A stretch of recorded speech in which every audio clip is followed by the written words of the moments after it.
and I suppose I'll leave the financial institution out of it. I won't tell you who he works for, but his sole purpose, his job, is to come up with new trading instruments that us as retail clients end up trading.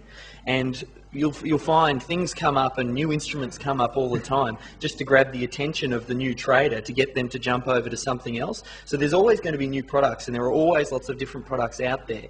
And like Stuart said, at the moment the Forex is something that's in vogue, and you'll hear it front and centre, and everybody seems to be attracted to that because of the high leverage. But what you've got to realise when we go back to doing the self-assessment and you look at those attributes and you think about how much time you're looking to commit, what's your risk level and things like that. If you're trading any of the high leveraged instruments, you're going to need to be able to keep an eye on that, and you're probably going to trade a shorter term trading system. So don't look at try and trade the foreign exchange, which is a high leveraged instrument, if you can't trade short term aggressive trading systems. Not only that, if you're new, don't go and trade the Forex because of the high amount of leverage. The chances are you're going to lose money. Stuart said something very early at the start, saying your goal for the first 12 months should not to not lose money.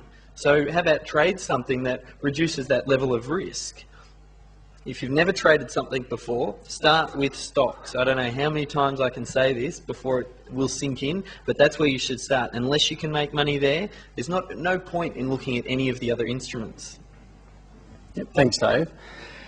Another statistic, and I guess we know some people on the inside, so to speak, and an amazing statistic I heard maybe earlier this year was from someone who works at a CFD provider, a contracts for different provider, and he said the average starting account, opening account, is $5,000, and it must be the minimum that they all set for that.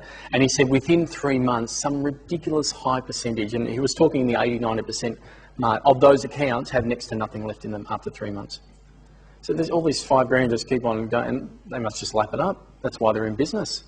So clearly all those people, and that's fine, the attraction is there to make, I mean, we're making money, so we think about making money faster and more of it. So we're just, almost being dragged by some force that's beyond us to move over and trade those products, but you've got to lay the foundations. You just have to have those skills. And if we think long term, what does it matter if we wait 5 years before we start trading perhaps a more leveraged product like options or CFDs?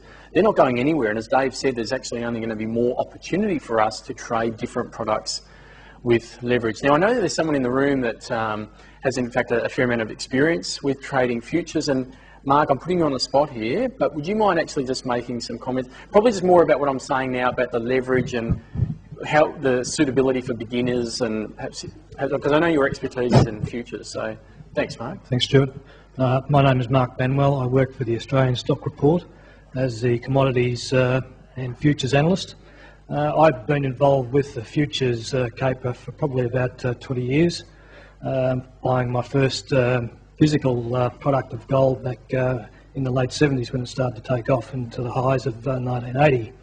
And since then I've been more or less in and out of the share market, sort of drifting in and out and then taking it up seriously again towards the end of the 90s, just after the dot-com boom. But I fully endorse what Stuart has said here today in relation to your approach to trading. This is not an easy caper. It's probably the most difficult profession ever engages in the world and to be successful at. It's equivalent to being a professional golfer, Formula One driver, any of those professions, top level brain surgeon, and it takes a lot of time, study, dedication, effort, discipline, and all of the other traits that Stuart has put forward early this morning. But just to support what Stuart and Dave have said about the trading products, one of the biggest supplements I could say is that you've got to know your market. And it takes many, many years just to get from level one of the share market to trading these other more exotic products. And the risk is far greater. For example, one thing that's not mentioned in futures is the margin required. And to trade, for example, the S&P 500 or the one of the US indices, you require a $22,000 US margin for one contract. So that means that for every contract you want to trade, you have to stump up $22,000 US to your futures broker. Before you can start. Before you can start. Yep. Okay. So that's the level of risk that you take upon yourself when you start trading. And as Stuart said, when you get it wrong big time. And people have lost everything because they've gone into it thinking that they're going to make these rapid killings and end up losing a lot and everything, their marriage, their life, their family, the whole lot. So, I put the realities forward to you, is that don't take on these exotic instruments until you can trade shares successfully. That's the biggest word of warning I can give everybody. Thank you. It's just not for everybody. Thanks, Mark. That's terrific. Thank you for that counsel. It's certainly wise counsel, and it just endorses, echoes what I said earlier. So, thanks for that. Thank you for the contribution. Having said that, there's always exceptions to the rule, and you should never use the exception as an example, but I'm going to. I just know someone who's quite young, and I'm only 22 or 23, and he started straight into Forex. Again, the excitement, and he's doing really well. But it's just not the model. It's not the example that we that can be me, because I think he's probably won in a very, very big number that made it through and was able to just pick it up very quickly. I guess had the tolerance to risk early on and just develop the right skills to be able to trade that very well. But certainly, that's terrific, Mark. A great contribution about how they're just a different level, I guess, then again, beyond stocks. Hence the experience that we do talk about.